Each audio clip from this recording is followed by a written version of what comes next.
Good morning, children. Welcome to our new session. In this session, we are going to continue the remaining concepts which we are having pending in the lesson number 5.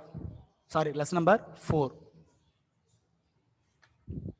So, in the last session or in the last video, we discussed about religions in the 16th century. In that, we discussed about Confucianism, Taoism, Zoroastrianism, and their teachings, different cardinal principles of Confucianism, and teachings of Lao, Tse, and how their religious philosophies, ideas, principles, teaching, this and all we discussed in the last video. In this session, we are going to continue about the Jainism, Buddhism, and teachings of Jainism and Buddhism, and how they spreaded and how they got splitted up into two different sects, and finally how this Jainism and Buddhism got declined. This and all we are going to discuss in this session. So we'll move into the session straight away.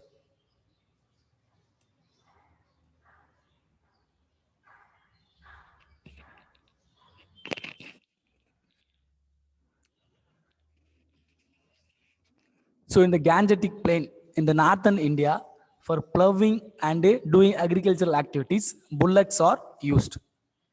So it's not a problem. So any of the Vedic rituals and sacrifices caused resentment. Resentment means it's unfair to the animals or any living beings. So the founders of Jainism and Buddhism, what they are telling or what they are prescribing is, for any religious practices or any religious sacrifices, don't kill the any living beings or any animals. The founders of Jainism and Buddhism, mainly they are insisting that not to kill any animals and any creatures. So that their main prescription or prescribing is not to kill or not to disturb or not to hurt any of the living creatures or any animals or any of the lives, any one of the lives in the universe.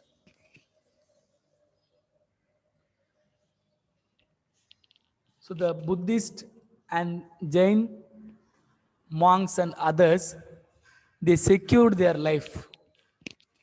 Secured their lives. How means they practice the lifestyle of celibacy and abstinence. So celibacy is nothing but unmarried, without getting married. So abstinence is nothing but not to involve or not to enjoy or not to interfere in the normal lifestyle. That is known as abstinence.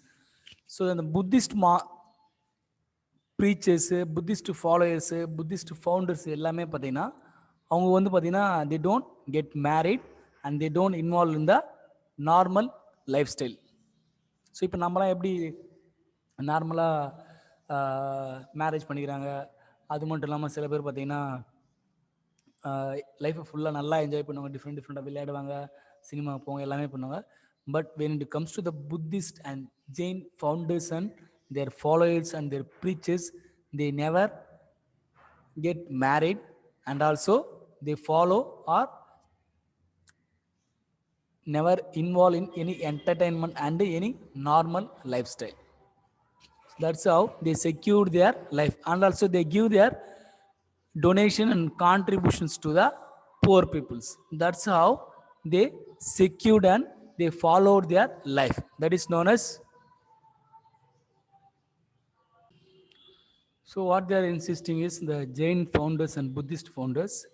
So விவசாய விஷயங்களுக்கு விலங்குகளை பயன்படுத்துங்க, மத சார்பான விஷயங்களுக்கும் விலங்குகளை பயன்படுத்துங்க, ஆனால் அதுங்களை எந்த ஒரு காரணத்துக்காகவும் நம்மளுடைய மதச்சார்பு பழக்கத்துக்காக அந்த விலங்குகளை கொல்லாதீங்க, அதை துன்புறுத்தாதீங்க அப்படின்னு தான் இந்த ஜெயினிஸ்லையும் புத்திஸ்ட்லையும் அவங்க சொல்கிறாங்க. விலங்குகளை கொல்ல வேணாம் அப்படின்ட்டு தான் அவங்க பரிந்துரை செய்கிறாங்க. அது மட்டும் இல்லாமல் அவங்களுடைய லைஃப் ஸ்டைலில் அவங்க எப்படி ரொம்ப செக்யூர்டாகவும் சேஃபாகவும் இருக்காங்க பார்த்தீங்கன்னா, மேரேஜே பண்ணிக்க மாட்டாங்க. அது மட்டும் இல்லாமல் நார்மல் லைஃப்பில் இன்வால்வ் ஆக மாட்டாங்க. அது கூடவே பார்த்தீங்கன்னா இந்த பிராமின் ப்ரீஸ்ட் கம்பேர் பண்ணும்போது இவங்களோட இந்த விஷயம் வந்து மற்ற பப்ளிக்கோ இல்லை காமன் பீப்புள்ஸ் எல்லாமே பண்ணால் இது ரொம்ப அக்செப்ட் பண்ணுறாங்க இதை. ஏன்னா பிராமின்ஸ் என்ன பார்த்தீங்கன்னா they get married and they enjoy the normal life, Brahmin priest. So அதனால் பார்த்தீங்கன்னா இந்த practice of celibacy and abstinence system or practice common people they accept, and that's why the Buddhism and Jainism got more valuable or compared with other religions during the 6th century.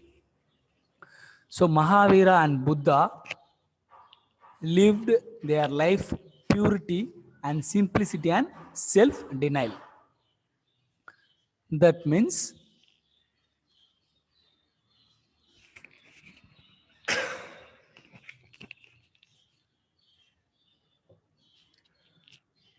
so they lived their Mahavira and Buddha lived their life very simple life and without committing or doing any unwanted or any bad things or bad activities. So without involving any affecting or creating any harmful to the others or neighbors who are in the society. So they lived their lifestyle very simple. So these two Mahavira and Buddha they are contemporaries. So அவங்க யாரோட காலகட்டங்களில் வாழ்ந்தாங்க பார்த்தீங்கன்னா Bimbisara and அஜாத சத்ரு. So இந்த ரெண்டு Magadha Kings காலகட்டங்களில் இந்த ரெண்டு ரிலீஜியஸ் ஃபிலாசபர்ஸு வாழ்ந்தாங்க அப்படின்னு சொல்கிறாங்க. அவங்க எப்படி மோட்சம் அடைஞ்சாங்க, எப்படி இந்த ரிலீஜனை ஃபவுண்ட் பண்ணாங்க, எப்படி இன்ட்ரடியூஸ் பண்ணாங்கன்றது பார்த்தீங்கன்னா அவங்க சிம்பிள் லைஃபாக இருந்தாங்க. அதுக்கப்புறம் ரொம்ப பியூராகவும் பரிசுத்தமான ஒரு வாழ்க்கையை வாழ்ந்தாங்க, சாதாரணமான ஒரு வாழ்க்கையை வாழ்ந்துருந்தாங்க.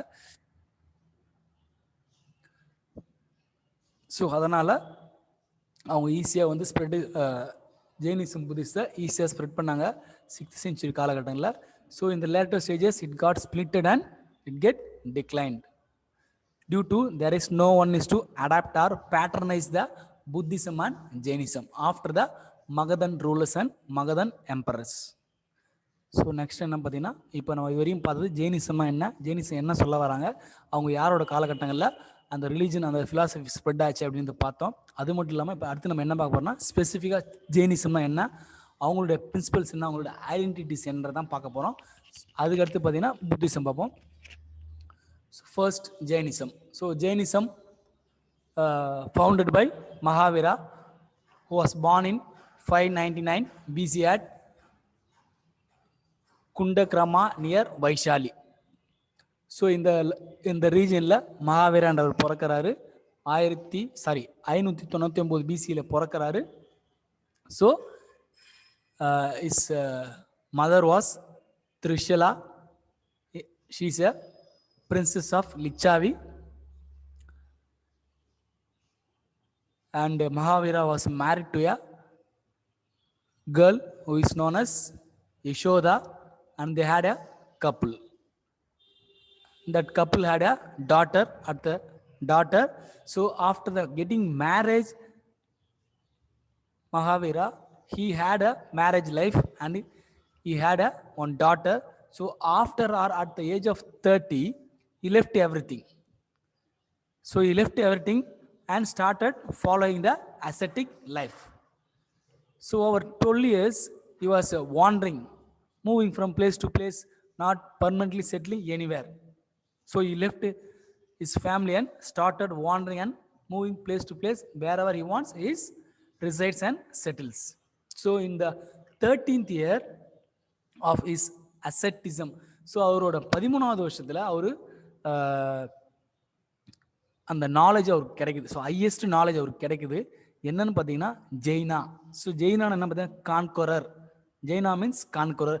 ஸோ அந்த ஜெயின் என்ற அந்த சுப்ரீம் ஒரு நாலேஜ், சுப்ரீம் ஒரு பொசிஷன் அவர் ரீச் ஆகிறாரு 13 years அசட்டிசம். அப்படின்னா அந்த துறவிகளாக அவர் இருக்கிறாரு 13வது வருஷத்தில். அந்த வருஷத்தில் அவர் அந்த ஒரு நாலேஜ், கம்ப்ளீட் நாலேஜ் அவருக்கு கிடைக்குது. அதனால பார்த்தீங்கன்னா ஜெயினான்ற ஒரு விஷயத்த ஒரு மீனிங், ஒரு வேர்டை உருவாக்குறது. அதான் பார்த்தீங்கன்னா conqueror. So Mahavira means great hero, அதான் meaning. So next point is, so Jains they believe Mahavira who came in a long line of Tirthankaras. So Tirthankaras means அவங்களுடைய இந்த ஜெயினிஸ்க்கு முன்னாடி இருந்த 24 important or prime major Jain insistors or Jain priest. So இந்த ஜெயின் சம்மந்தப்பட்ட விஷயங்களை இவருக்கு முன்னாடி 24 பேர் இந்த மாதிரி விஷயங்களை அவங்க சொல்லியிருக்காங்க அப்படின்னு சொல்லிட்டு இந்த ஜெயின் மக்கள் வந்து இதை நம்புறாங்க. இவரை வந்து 23rd 24th ஆளா இவரை கன்சிடர் பண்ணுறாங்க.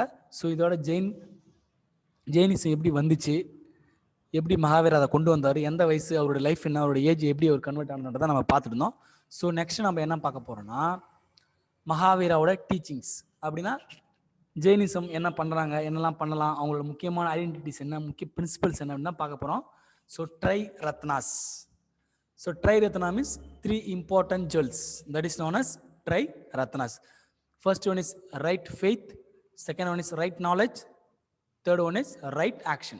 So right faith is nothing but so believe the teachings and knowledge of Mahavira that will definitely give some positive and better improvement in your life. That is known as first Triratna or first jewel or first principle of teachings of Mahavira. So second principle of Jainism or the teachings of Mahavira is right knowledge. So accept the theories which is experienced and said by the Mahavira or Jainism. So what is telling means there is no God and that the world existed without a creator. So this world was created without the creature. So இந்த உலகம் உருவாச்சு, ஆனால் யார் உருவாக்கணுன்றதுக்கான அடையாளமே இல்லாமல் இந்த உலகம் இருந்துட்டு இருக்கு அப்படின்னு சொல்றாரு. ஸோ அதனால் அதையும் வந்து நீங்கள் அக்செப்ட் பண்ணி தான் ஆகணும் அப்படின்னு சொல்றாரு. ஸோ நெக்ஸ்ட் ட்ரைரத்னா என்ன, அவருடைய தேர்ட் பிரின்சிபல் என்னன்னு பார்த்தீங்கன்னா right action. So Mahavira absorbs in is practical life and in is own experience he says some 5 great vows, that is ahimsa. So how Gandhi had the practice of ahimsa. So யாரையும் எந்த ஒரு விஷயத்திலும் துன்புறுத்தாதீங்க, எந்த ஒரு தொந்தரவும் குடிக்கிறதுன்றது தான் அகிம்சா. நான் வயலன்ஸை ஃபாலோ பண்ணாது அப்படின்னு சொல்கிறது தான் அகிம்சா. ஸோ நெக்ஸ்ட் என்ன பார்த்தா ஆனஸ்டி. ஸோ ஆனஸ்டி என்னென்னா எல்லாம் வந்து உண்மையாக நேர்மையாக இருங்க. அதுக்கடுத்து கைண்ட்னஸ் வந்து ரொம்ப பொலைட்டாகவும் ஹெல்ப்ஃபுல்லாகவும் இருக்குன்றாங்க. ட்ரூத்ஃபுல்னஸும் அதே தான், உண்மையாக இருங்க, மற்றவங்களை நம்புங்க, உதவி செய்யுன்றது. So not coveting or desiring things belongs to others. That means don't get impressed or don't attracted towards the others property or others anything, others materials or things, whatever it is. So இதான் அவங்க teachings of Mahavira. இந்த 3 principal தான் முக்கியமான principals Jainism. அது மட்டும் இல்லை மகாவீரா 3 முக்கியமான principles சொல்கிறாங்க. ஸோ நம்ம அடுத்தது என்ன பார்க்க போகிறோம்னா ஸ்ப்ரெட் ஆஃப் ஜெயினிசம். ஸோ இப்போ நம்ம வந்து ஜெயினிசம் வந்து எப்படி அவர் உருவாக்குனார், ஜெயினிசத்தை என்ன பண்ணிட்டு இருந்தார் அவர் லைஃப்பில், அதுக்கப்புறம் எப்படி மாறினார், அவருடைய எக்ஸ்பீரியன்ஸில் எப்படி என்னென்ன விஷயங்களை ஃபாலோ பண்ணணும், மகாவீராவோட பிரின்சிபல்ஸு ஜெயினிஸோட பிரின்சிபல் வந்து நம்ம பார்த்தோம். அடுத்தது என்னன்னு பார்த்தீங்கன்னா spread of Jainism. How the Jainism got spreaded. So Mahavira founded monasteries and engaged munis Jain monks who led very austere life. So that means இப்போ மாடர்ன் டே லைஃப்பில் எப்படி கிறிஸ்டியானிட்டியில் சிஸ்டர்ஸு, நன்ஸு, ஃபாதர்ஸ்லாம் இருக்காங்களோ அதேமாதிரி இந்த 6th century மகாவீரா என்ன பண்ணார்னா he founded and he created monasteries. Monasteries-னா இந்த ஜெயின ஃபிலாசபியை preach பண்ணுறவங்க, ஸ்ப்ரெட் பண்ணுறவங்க, அவங்க தான் வந்து அவங்களுக்கும் தனியாக ஒரு it's a residence, it's a home for the preachers of Jainism. So அவங்களுக்காக உருவாக்கப்பட்ட இடங்களில் அவங்க வந்து ஆண்களாகவும் இருப்பாங்க, சில பேர் வந்து பெண்களாகவும் இருப்பாங்க. ஸோ ஸ்பெஷலாக பார்த்தீங்கன்னா நார்த் இந்தியாவில் இந்த விஷயங்கள் நிறையா அவர் ஸ்ப்ரெட் பண்ணியிருந்தார் மகாவீரா. அது மட்டும் இல்லாமல் இம்பார்ட்டன்ட் ரூலர்ஸ் யார் இவங்களை பேட்டர்னைஸ்ட் என்னன்னா இவங்களை பராமரித்து இந்த விஷயங்களை ஃபாலோ பண்ணுங்க, இவங்க சொல்கிற விஷயங்களை, இது நம்ம லைஃபுக்கு நல்லது, இந்த கம்யூனிட்டி இந்த ரிலீஜனை ஃபாலோ பண்ணுங்க, இவங்க விஷயங்களை இவங்க கொள்கைகளை யார் பின்பற்றுறாங்க, எந்த எம்பரர் எந்த ரூல்ஸ் ஃபாலோ பண்ணாங்களோ அதுதான் வந்து பேட்டர்னைஸ்ட். ஸோ முக்கியமான யார் இவங்களோட விஷயங்களை பேட்டர்னைஸ் பண்ணதுன்னு பார்த்தீங்கன்னா Dhanananda ruler, Nanda dynasty ruler, அதுக்கப்புறம் பார்த்தீங்கன்னா சந்திரகுப்த மௌரியா, அதுக்கப்புறம் வந்து காரவேலா. ஸோ இந்த 3 இம்பார்ட்டன்ட் ரூலர்ஸ் தான் பார்த்தீங்கன்னா இவங்களை இந்த ஜெயினிசம் மகாவீரோட பிரின்சிபல்ஸை பேட்டர்னைஸ் பண்ணாங்க. ஸோ அடுத்தது இப்போ ஸ்ப்ரெட் ஆச்சு, எப்படி உருவாச்சு, ஸ்ப்ரெட் ஆச்சு, என்ன டீச்சிங்ஸ் பார்த்தோம். அடுத்தது பார்த்தீங்கன்னா எப்படி ஸ்பிளிட் ஆச்சு, ஜெயினிசம் எப்படி ரெண்டாச்சுன்னு பார்ப்போம். ஸோ ஜெயினிசம் ஸோ இந்த லேட்டர் ஸ்டேஜ் வாட்டப்பன் ஸ்பிளிட்டாக 2 குரூப்பாக பிரிகிறாங்க. ஒன்று பார்த்தீங்கன்னா 2 பிரான்ச்சஸாக ஜெயினிசம் பிரியுது. ஒன்று வந்து Digambaras and next one is Svetambaras. So இந்த ஒயிட் ட்ரெஸ்ஸில் இருக்கவங்க என்ன பண்ணுவாங்கன்னா ஒருத்தவங்க வந்து ஒயிட் ட்ரெஸ் மட்டும் போடுவாங்க, இன்னொருத்தவங்க ட்ரெஸ்ஸே போடாமல் இருக்கணும் அப்படின்ற மாதிரி ஒரு கான்செப்டில் இந்த ஜெயினிசம் வந்து பிரிஞ்சிடுச்சு. ஸோ இது பெரிய என்ன ஆச்சுன்னா காலப்போக்கில் லேக் ஆஃப் பேட்டர்னேஜ். ஸோ டிக்ளைன்னா ஜெயினிசம் கொஞ்சம் கொஞ்சமாக காலப்போக்கில் அது அழிஞ்சிக்கிட்டு வருது. எப்படி அழிஞ்சிட்டு பார்க்கலாம். ஸோ இங்கே பிரியறாங்க, ஸ்ப்ரெட் ஆகிறாங்க, பிரியறாங்க. அதுக்கப்புறம் they got finally fall out or decline. So due to the lack of royal patronage, so Buddhism வந்து ஸ்ப்ரெட் ஆயிடுச்சு நல்லாவே. அது மட்டும் இல்லாமல் so there are due to lack of patronages of royal patronages. அப்படின்னா என்னென்னா மன்னர்கள், ராஜாக்கள், ராணிகள் என்ன பண்ணுறா, இவங்களோட விஷயங்களை அவங்களுடைய கொள்கைகளை பின்பற்றவும் யாருக்கும் அறிவுறுத்தவும் செய்யவும் இல்லை. அவங்களும் ஃபாலோ பண்ண காலப்போக்கில் அது குறைய என்ன ஆச்சுன்னா கம்ப்ளீட்டாக இந்தியாவில் ஜெயினிசம் வந்து ரொம்ப குறைஞ்சிடுச்சு. இப்போ வந்து ரொம்ப மினிமம் லெவலில் இருக்காங்க அப்படின்னு சொல்லப்படுது. ஸோ அதுக்கடுத்து நம்ம என்ன பார்க்க போகிறோன்னா புத்திசம்.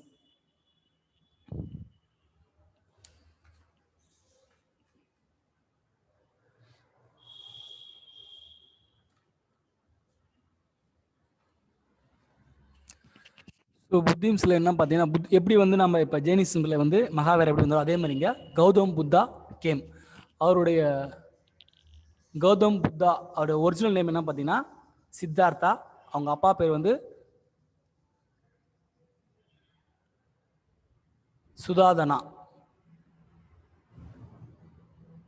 அவருக்கு இன்னொரு பேர் இருக்கு, சகாயமுனின்னு சொல்லுவாங்க புத்தாவை. அது மட்டும் இல்லாமல் 1567 லும்பினியில் கபிலவஸ்து என்ற இடத்துல அவர் பிறந்தார். அவங்க அம்மா பேர் பார்த்தீங்கன்னா மாயாதேவி, அப்படின்லாம் அவங்க மகாமாயான்னு கூப்பிடுவாங்க. அவர் பிறந்த கொஞ்ச காலத்தில் அவர் இறந்துட்டாங்க. அதுக்கப்புறம் ஒரு வளர்ப்பு தாயின் மூலியமாக அவர் வளர்ந்தார். அதுக்கடுத்து பார்த்தீங்கன்னா 16th ஏஜில் அவரை மேரேஜ் பண்ணி கொடுக்குறாங்க. அவங்க ஒய்ஃப் பேர் என்னன்னு பார்த்தீங்கன்னா யசோதரா. ஸோ அவருக்கு ஒரு பையன் தான், பையன் பேர் பார்த்தீங்கன்னா ராகுலா. ஸோ இதோட அவர் எப்படி கௌதம் புத்தா யார், who is Gautam Buddha, from where he came and how he converted to Buddhism and all we saw in this slide. Next is teachings of Buddhism. So Buddhism என்னன்னா அவங்களுடைய இம்பார்ட்டன்ட் ஐடென்டிட்டிஸ், பிரின்சிபல்ஸ், ஃபிலாசபிஸ் பார்க்க போகிறோம். அது மட்டும் இல்லாமல் கௌதம் புத்தா என்ன விஷயங்களை சொல்ல வரா, இதை ஃபாலோ பண்ணுங்கள், என்ன உங்களுக்கு லைஃப் வந்து பீஸ்ஃபுல்லாக இருக்கும் அப்படின்னு சொல்ல வராது. ஸோ அது என்னென்ன இருக்குன்னு ஒன்று ஒன்றா பார்ப்போம்.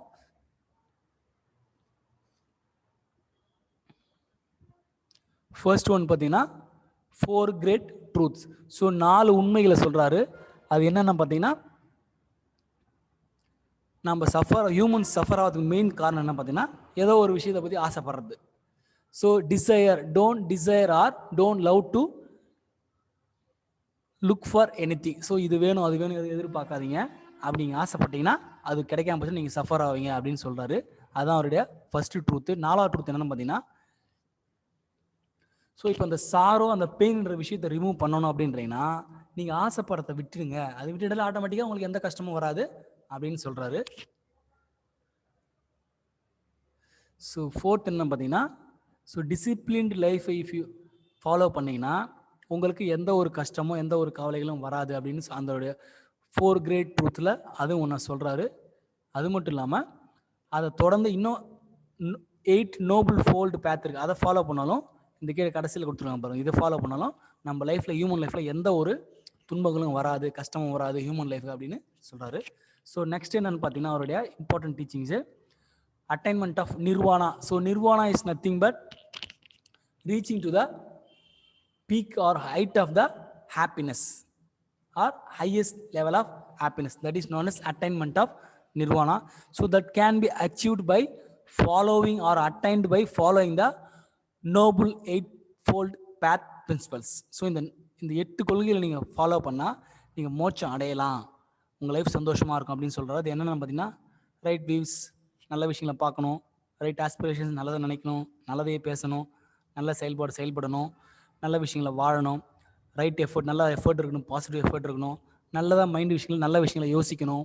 அது மட்டும் இல்லாமல்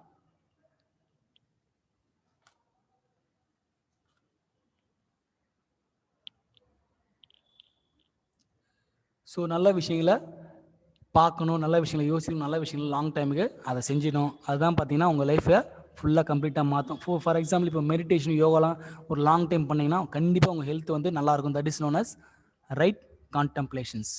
ஸோ இது எல்லாமே அவரோட ப்ரீச்சிங்ஸ் ப்ராக்டிசஸ் இது எல்லாத்தையும் ஃபாலோ பண்ணால் எந்த ஒரு மனுஷனுக்கும் எந்த ஒரு சஃபரிங்ஸ் எந்த ஒரு ப்ராப்ளம் வராது அப்படின்னு சொல்கிறாரு.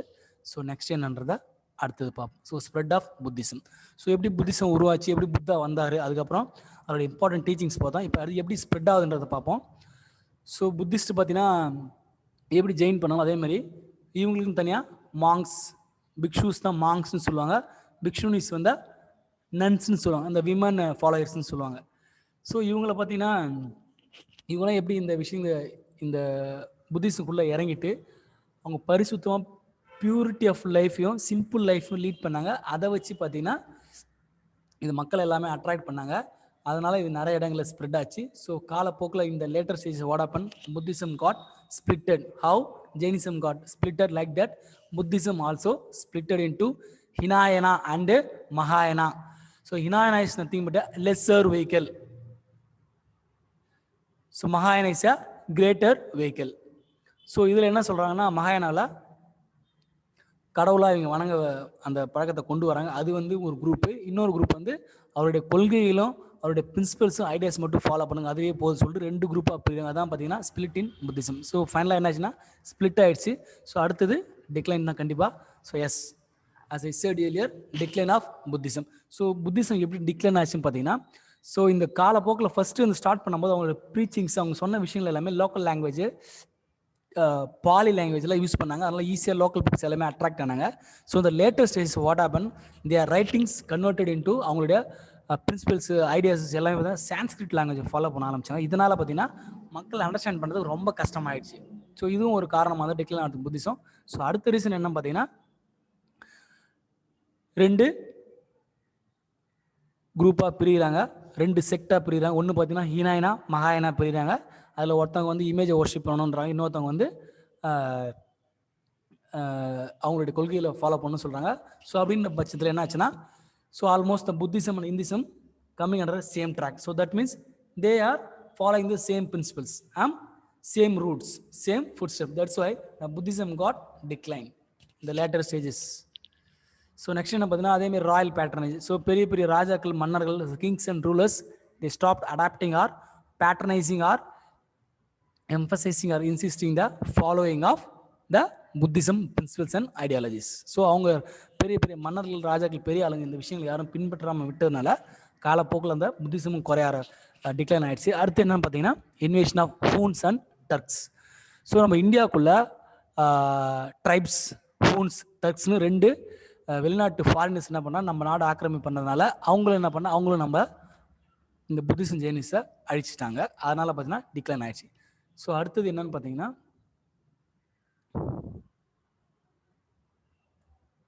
Rice of kingdom. So 6th centuryல நிறைய கிங்டம்ஸ், ஒலிகார்கிஸ்னால் ஒரு ராஜாவோ ராணியாக இருப்பாங்க, அவங்களுடைய கண்ட்ரோலில் ஒட்டுமொத்த அரசாங்கம் செயல்படும், தட் இஸ் நோன் அஸ் ஒலிகார்கிஸ். அதுக்கப்புறம் சீஃப் டம்ஸ்னால் லீடர்ஸ் யாராவது ஹெட் இருப்பாங்க, அவங்களோட தலைமையில் இந்த சிட்டிஸ் டவுன்ஸ் எல்லாம் கிங்டம் கொஞ்சம் சின்ன சின்ன குட்டி குட்டி ஸ்மால் கிங்டம்ஸாக இருந்துட்டு இருக்கோம். ஸோ காலப்போக்கில் என்ன ஆச்சுன்னா அது எல்லாமே ஒன்றா சேர்ந்து ஒரு குரூப் ஆகி ஸ்மால் டவுன்ஸ், ஸ்மால் கிங்டம்ஸ் இந்த மாதிரி எல்லாம் சேர்ந்து என்னாச்சுன்னா ஸ்மால் ட்ரைப் குரூப் சேர்ந்து எல்லாம் கடைசியில் என்னாச்சுன்னா ஒரு பெரிய கிங்டம் ஆயிடுச்சு. That is known as rise of kingdom. So 6th centuryல இந்த small towns, villages, tribes group ஆனவங்க எல்லாமே ஒன்றா ஃபார்ம் ஆகி ஒரு பெரிய கிங்டமாக எமர்ஜ் ஆகிட்டாங்க. That is known as rise of kingdoms.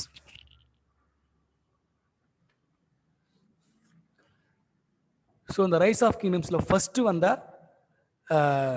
விஷயம் என்னன்னு பார்த்தீங்கன்னா royal power. So royal power என்னென்னா கிங் வந்து கண்டிப்பாக ஒரு பதவி வகிப்பார்.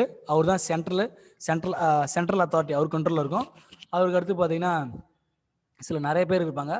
அந்த ராயல் பவர்ஸ் கீழே என்னென்ன போஸ்டிங்ஸில் யாராக இருந்தாங்க அப்படின்னு பார்த்தீங்கன்னா ஷத்ரியா, கோரிகர்த்தனா, கிங்கோடைய சப்போர்ட்டரு, அதுக்கப்புறம் அக்ஷரப்பா சூப்பரிண்டெண்டன்ட் ஆஃப் கேம்பிளிங், சூதாட்ட விஷயங்களை மானிட்டர் பண்ணுறாங்க. அதுக்கப்புறம் சுதா சேரியட்டர், தேர் ஓட்டி, அதுக்கப்புறம் பஹு துஹா கலெக்டர் ஆஃப் டாக்ஸஸ். இந்த மாதிரி வேறு நேமில் வேறு மினிஸ்டர்ஸு, வேறு ஹெட்ஸில் கிங்ஸுக்கு இல்லை கிங்டம்கள் இருக்கிற ராஜா ராணிகளுக்கு இவங்க சப்போர்ட்டிவாக டிஃப்ரெண்ட் ராயல் பவர், அதான் ராயல் பவர்னா மினிஸ்டர்ஸில் இருந்தவங்க. So that is known as royal power. So next என்னன்னு பார்த்தீங்கன்னா rise of Magadhan kingdoms. So இப்போ நம்ம கிங்டம் எப்படி உருவாச்சுன்னு 6th செஞ்சுரியில் பார்த்தோம். அதுக்கு அடுத்து ஃபஸ்ட்டு வந்த எது முக்கியமான கிங்டம் பார்த்தீங்கன்னா மகதன் கிங்டம். ஸோ அதில் பார்த்தீங்கன்னா கிங்டம்ன்ற கான்செப்ட் வந்துட்டாலே மெயினாக வந்து இந்த பாலிட்டி, அரசியல், இந்த மாதிரி விஷயங்கள் உருவாயிடும். ஸோ அந்த மாதிரி உருவான விஷயங்கள் என்ன ஆச்சுன்னு பார்த்தீங்கன்னா சென்ட்ரலைஸ்டு கவர்மெண்ட். ராஜா இருப்பார், அவர் ராஜா ராணி இருப்பாங்க, அவங்க என்ன சொன்னாங்களோ centralised decision and centralised government இருந்தது. காலப்போக்கில் அது என்னாச்சுன்னு பார்த்தீங்கன்னா இப்போ ஒரு ராஜா ஒருத்தர் இருக்காருன்னா அவங்க ஃபேமிலி இருக்கும், அவங்களே என்ன பண்ணுவோம் ராஜா ராணி அடுத்தடுத்து அவங்க வாரிசுக்கு வந்துட்டே இருப்பாங்க. ஸோ அது மட்டும் இல்லாமல் அதான் வந்து ரைஸ் ஆஃப் மகதா கிங்டம். எப்படின்னா இப்போ for example X ruler is a king. So next what will happen is next generation or next descendants will become a next ruler of that specific kingdom or specific dynasty. That is known as rise of Magadha kingdom. So ancient literaturesல எந்தெந்த kingdoms ரொம்ப பவர்ஃபுல்லாக இருந்ததுன்னு பார்த்தீங்கன்னா Kashi, Kosala, Magadha. So these three are the most powerful kingdoms in the 6th century BC. So அதுக்கடுத்து பார்த்தீங்கன்னா ரொம்ப very first அந்த இம்பார்ட்டன்ட் கிங்டம் யாருன்னு பார்த்தீங்கன்னா மகதனில் பிம்பிசாரா. ஸோ பிம்பிசாரான்ற ஒரு மன்னர் என்ன பண்ணுறாரு, அவர் தான் மகதன் எம்பையரில் ஃபர்ஸ்ட் வந்து இம்பார்ட்டன்ட் கிங், அவர் தான் எமர்ஜ் ஆனார். அவர் என்ன பண்ணுறாருன்னா ஸோ லிச்சாவி கிளான்ற ஒரு கம்யூனிட்டியை சேர்ந்த ஒரு வைஷாலி ஒரு ரீஜனை ரூல் பண்ணுற ஒரு குயினை மேரேஜ் பண்ணுறாரு. ஸோ அதுக்கப்புறம் பார்த்தீங்கன்னா பிம்பிசாரா என்ன பண்ணுறாரு, அவங்கள்கிட்ட கொஞ்சம் மேட்ரிமோனியல் அலைன்சஸ்னால டைஅப்னால அவங்க என்ன பண்ணுறாங்கன்னா நிறைய இடங்களில் கேஞ்சஸ் இந்த நார்த்தன் இந்தியா ஃபுல்லாக கேப்சர் பண்ணுறதுக்கு அவருக்கு ரொம்ப ஈஸியாக இருந்தது. ஸோ அடுத்தது பார்த்தீங்கன்னா பிம்பிசாராவுக்கு அவர் என்ன பண்ணுறாரு, லிச்சாவி பிரின்ஸ் மேரேஜ் பண்ணி நார்த் இந்தியா ஃபுல்லாக கேப்சர் பண்ணிடுறாரு. ஸோ அவருக்கு ஒரு குழந்தை பிறக்குது. அந்த குழந்தை பேர் பார்த்தீங்கன்னா பையன் பேர் பார்த்தீங்கன்னா பிம்பிசாரா. அஜாத் சத்ருவோட பிம்பிசாராவோட பையன் தான் அஜாத் சத்ரு. ஸோ இவன் என்ன பண்ணுறான், is killing is or murdering is own father and becoming a ruler or king in the year 493 BC. So அதுக்கடுத்து பார்த்தீங்கன்னா இந்த என்டையர் மகதன் டைனாசிட்டி கிங்டமில் ஃபுல்லாகவே அவங்க அப்பாக்களை கொண்டு தான் என்ன பண்ணுவாங்கன்னா son will kill or murder the father. So that continued for a longer generation and longer centuries. So finally what happen, Ajatashatru killed his father Bimbisara. So next what happened, the same thing happened to him also. So Ajat Satru was died in the year 461 and he was succeeded by 5 kings. How means in the next generation son or next son's son will be our descendants will be next generation, they are killing or murdering their fathers. So this was continuously happen. So in the end what happened, the last rulers of the Magadhan empire or Magadhan people or Magadhan society they choose. So இந்த மாதிரி தொடர்ச்சியாக பிள்ளைங்க வந்து அவங்க அப்பாவை கொண்டு ராஜா ஆகிட்டாரு அந்த விஷயத்த ஒரு முடிவு கொண்டு வரணும்னு சொல்லிட்டு அந்த காலகட்டத்தில் இந்த மக்கள் என்ன பண்ணுறாங்க, அந்த மகதன் கிங்டம் மக்கள் என்ன பண்ணுறாங்கன்னா லாஸ்ட்டாக மகதன் கிங்டம்ல இருந்த ஒரு வைஸ்ராய அவரோட பேர் வந்து சிஷ்நாகா, அவர் என்ன பண்ணுறாங்க கிங்காக டிக்ளேர் பண்ணுறாங்க. அவர் என்ன பண்ணுறாரு, அவர் கிங்காக எமர்ஜ் ஆகி சிஷ்நாகா டைனஸ்டின்றத ஒரு கிங்டம் உருவாக்குறாரு. ஸோ அவர் என்ன பண்ணுறாரு, அடுத்தது மகாபாத்ம நந்தா கிட்ட அவருடைய கிங்டமை கை மாறுது. அதுக்கடுத்து பார்த்தீங்கன்னா அவர் என்ன பண்ணுற இன்னொரு டைனாசிட்டியை உருவாக்குறது மகாபாத்ம நந்தா. அந்த டைனாசிட்டி பேர் தான் நந்தா டைனாசிட்டி. ஸோ சிஷ்நாகா டைனாசிட்டி வந்து மகதா எம்பருக்கு அடுத்து வருது. அதுக்கடுத்து அந்த டைனாசிட்டி பார்த்தீங்கன்னா நந்தா டைனாசிட்டி. ஸோ இந்த நந்தாஸ் என்ன பார்த்தீங்கன்னா சத்திரியர்கள் இல்லாமல் ஒரு ரூலரு ஒரு டைனாசிட்டி உருவாச்சுன்னு பார்த்தீங்கன்னா நார்த் இந்தியாவில் அது வந்து ஃபர்ஸ்ட் வந்து நந்தாஸ் தான். ஸோ அடுத்தது என்னன்னு பார்த்தீங்கன்னா மௌரியன் எம்பையர். நம்ம ஃபர்ஸ்ட் என்ன பார்த்தோம், மகதன் டைனாசிட்டி பார்த்தோம், அடுத்து நந்தா டைனாசிட்டி பார்த்தோம், இப்போ அடுத்து வர்றது Mauryan dynasty or Mauryan empire. So இந்த மௌரியன் டைனாசிட்டியில் என்னன்னு பார்த்தீங்கன்னா இந்த விஷ்ணுகுப்தா சாணக்கியா கௌடல்யான்ற இவர் வந்து minister or governor of Chandragupta.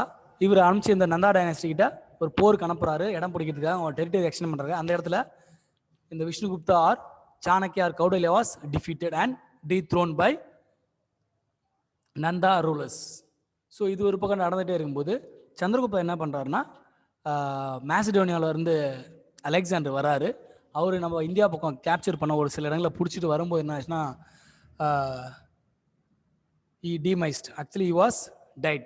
So இவர் இறந்த விஷயம் என்ன ஆச்சுன்னா அவருக்கு தெரிய வருது. அதுக்கு பக்கத்தில் இருக்கிற ரீஜன் தான் பார்த்தீங்கன்னா இந்த நந்தா டைனாஸ்டியோட கிங்டம். ஸோ அதனால இந்த ரெண்டு விஷயமும் அவருக்கு ஃபேவர் ஆயிடுச்சு. ஒரு பக்கம் அலெக்சாண்டர் இறந்துட்டாரு, ஒரு பக்கம் அவர் அலெக்சாண்டர் பிடிக்க வந்த இந்த நந்தா டைனாஸ்டியும் எந்த ஒரு செக்யூரிட்டி சேஃப் இல்லாமல் இருக்குது. அதனால என்ன பண்ணுறாரு, இவங்களோட டீம் ஆர்மியை கூட்டுக்கிட்டு போறாரு. ஸோ 321 BCயில் சந்திரகுப்த மௌரிய என்ன பண்ணுறாருன்னா நந்தா டைனாஸ்டியை அவங்கள கம்ப்ளீட்டாக எலிமினேட் பண்ணுறாரு அந்த ரீஜன்லேருந்து. அதுக்கப்புறம் புதுசாக என்ன பண்ணுறாருன்னா அந்த மௌரியன் எம்பையர், மௌரியன் டைனாசிட்டியை அங்கே எமர்ஜ் பண்ணுறாரு. ஸோ அதுக்கப்புறம் சந்திரகுப்தா அவர் ஒரு பக்கம் அவருடைய ரூலிங் பண்ணிகிட்டே இருக்கும்போது பார்த்தீங்கன்னா செலுக்கஸ் அவர் யாரும் பார்த்தீங்கன்னா நம்ம அலெக்சாண்டருடைய ஜென்ரல், கவர்னர் ஜென்ரல், அவங்க ஆர்மியை கண்ட்ரோல் பண்ணுறாரு. அவர் என்ன பண்ணுறாருன்னா மறுபடியும் அந்த இடத்த பிடிக்கிறதுக்காக ட்ரை பண்ணுறாரு. ட்ரை பண்ணி வரும்போது ரெண்டு மூணு தடவை என்ன பண்ணுறாருன்னா நம்ம சந்திரகுப்த மௌரியர்கிட்ட நார்த் இந்தியாவுக்குள்ளே வந்து 2-3 தடவை தோத்துட்டு போனார். அது ஒரு மிகப்பெரிய வரலாற்று பெருமை மிக்க செய்தியாக சொல்கிறாங்க. ஸோ இதுக்கு சந்திரகுப்த மௌரியர் என்ன பண்ணுறாரு, இந்த நந்தா டைனாசிட்டியை காலி பண்ணுறாரு. அதுக்கப்புறம் அலெக்சாண்டருடைய டெரிட்டரி பிடிக்கிறாரு. அதுக்கப்புறம் இந்த செலுக்கஸ் நிகேத்தர் அவரையும் காலி பண்ணுறாரு. ஸோ கடைசியில் என்ன பண்ணுறாங்க அப்படின்னு பார்த்தீங்கன்னா பிந்துசாரா வராரு. ஸோ பிந்துசாரா என்ன பண்ணுறாருன்னா அவர் ஒரு மௌரியன் ரூலரு, சந்திரகுப்தாவை சக்சீட் பண்ணுறாரு. அவருக்கு அடுத்து யார் வரதுன்னு பார்த்தீங்கன்னா அசோகா. சந்திரகுப்த மௌரியா, பிந்துசாரா, அசோகா. ஸோ சந்திரகுப்த மௌரியா பிந்துசாரா சக்சீட் பண்ணி அவர் அந்த டைனாசிட்டி, அந்த எம்பையர் ஃபுல்லாகவே, மௌரியன் எம்பையர் ஃபுல்லாகவே அவர் கேப்சர் பண்ணி அவர் ரூல் பண்ணுறாரு. அவர் ஒரு நூற்றாண்டுக்கு கொஞ்சம் காலங்களில் வாழ்ந்துருக்கு. அவருக்கு அடுத்து யார் வராருன்னு பார்த்தீங்கன்னா so next and final ruler of Mauryan dynasty is Ashoka.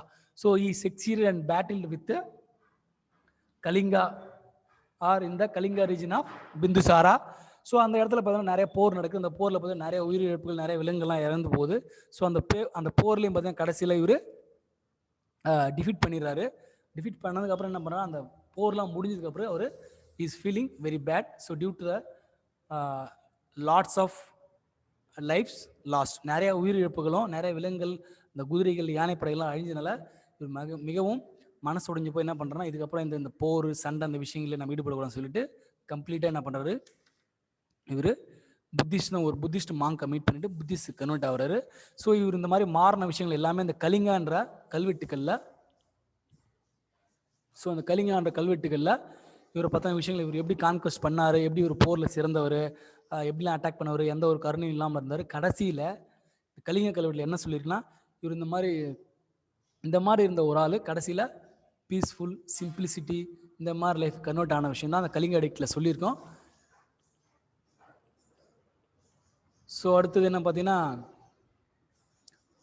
Last விஷயம் concept, that is educational centres. So Mauryan empires அது மட்டும் இல்லாமல் இவன் நாலந்தான்ற ஒரு ரீஜனில் பீகாரில் இருக்குது. அந்த இடத்துல ஒரு முக்கியமான ஒரு யூனிவர்சிட்டி ஸ்டார்ட் பண்ணுறாங்க. அதான் நாலந்தா யூனிவர்சிட்டி, இன்றைக்கும் அது இருக்குது. So that university was supported or constructed by, maintained by using the 100 villages revenues. So still now it is been maintained or administered in a pakka and proper way. So with this lesson ends. We will see the remaining things or new lessons in the next video. Thank you.